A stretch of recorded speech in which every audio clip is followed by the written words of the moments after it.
Hello friends, કેમ છો? જય શ્રી કૃષ્ણ, જય અંબે. જો હું બનાવું છું ભીંડાનું શાક. તો ભીંડાના શાકમાં હું 2 મોટી પાવડી તેલ મૂકું છું.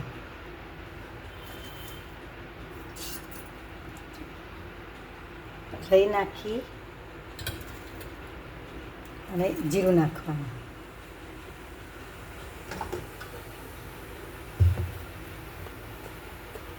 આપણો મીડિયમ જ ગેસ છે, ધીમો ગેસ.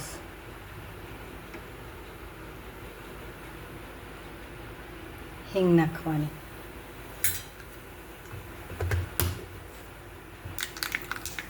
આ હળદર નાખી થોડી અને આ નાખી દેવાની. મેં આવી રીતે બે ચીરિયા કરી નાખી ભીંડાના.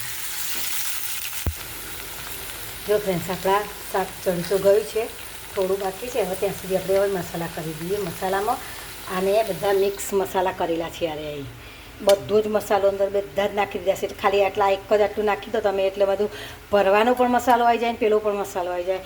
આમાં મેં તલ, સિંગદાણા શેકીને નાખ્યા છે. તલ શેકીને બધું મિક્સ કર્યું. વરિયાળી, પછી જીરું, મરિયા, ટોપરાની છીણ, ચણાની દાળ બધું શેકી થોડું અલગ અલગ શેકી અને બધું ભેગું કર્યું છે.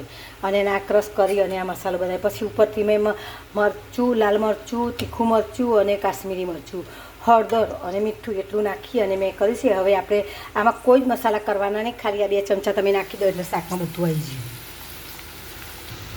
જો તમને એમ લાગશે કે ભરેલા ભીંડાનું શાક બનાવ્યું હોય એવું લાગશે, પણ ટેસ્ટ પણ એવો જ આવશે.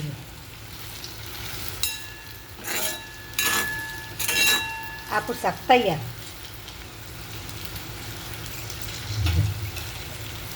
જેમ જો તેલ બધું ઉપર આવી ગયું છે અને મસાલા પણ ચડેલા શેકેલા જ છે એટલે મસાલાને વાર ના લાગે. એટલે આપણું શાક ઘડીકમાં તૈયાર થઈ જાય. અને આ શાક બનાવવું ઇઝી અને ભરેલાનો સ્વાદ પણ આપણને આવી જાય. એટલે મારી ચેનલને લાઈક કરજો, સબસ્ક્રાઈબ કરજો. થેન્ક યુ, આભાર.